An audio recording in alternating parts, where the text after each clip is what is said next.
कारी खुमैनी साहब से कि वो तशरीफ़ लाएँ और तिलावत कलाम पाक से मजलिस की इब्तिदा। एक बाआवाज़ बुलंद नारे सलवार।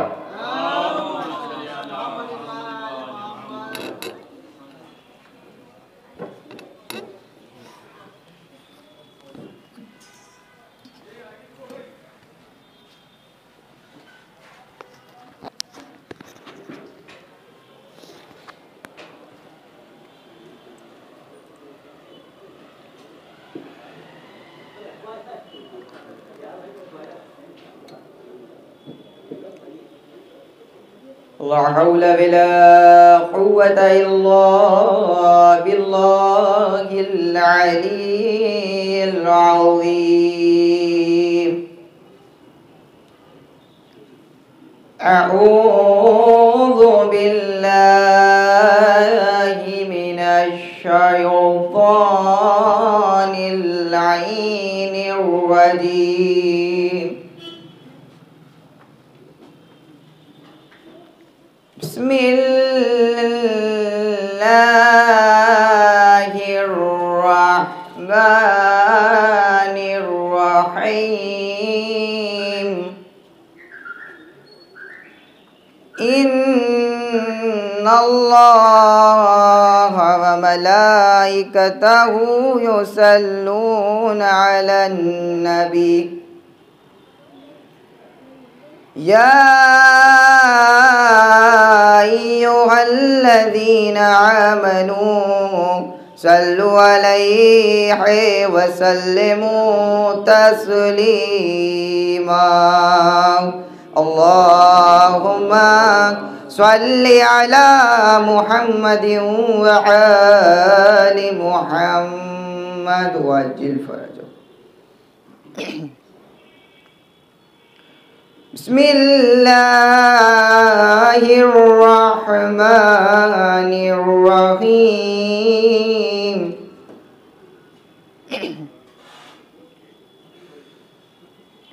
अर्रहमानु अल्लमल क़ुरआन।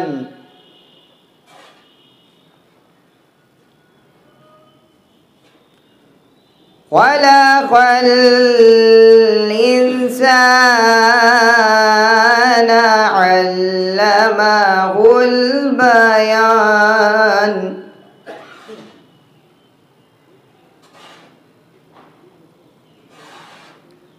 अशम्सु वल क़मरु बिहुस्बानि वन नज्मु वश्शजरु यसजुदान।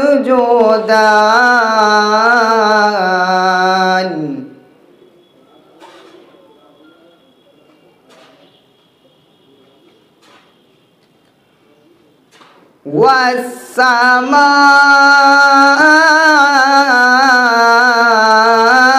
रफ़अहा व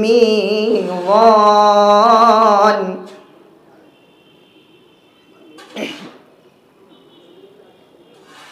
अल्ला ततग़ौ फ़िल मीज़ान। वअक़ीमुल वज़ना बिलक़िस्ति वला तुख़सिरुल मीज़ान।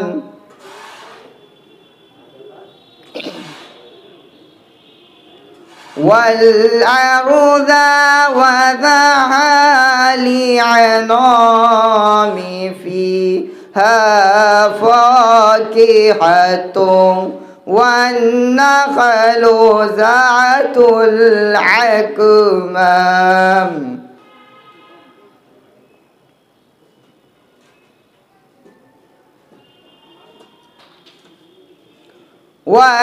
वल्हब्बु ज़ुल असफ़ी वर्रिहान।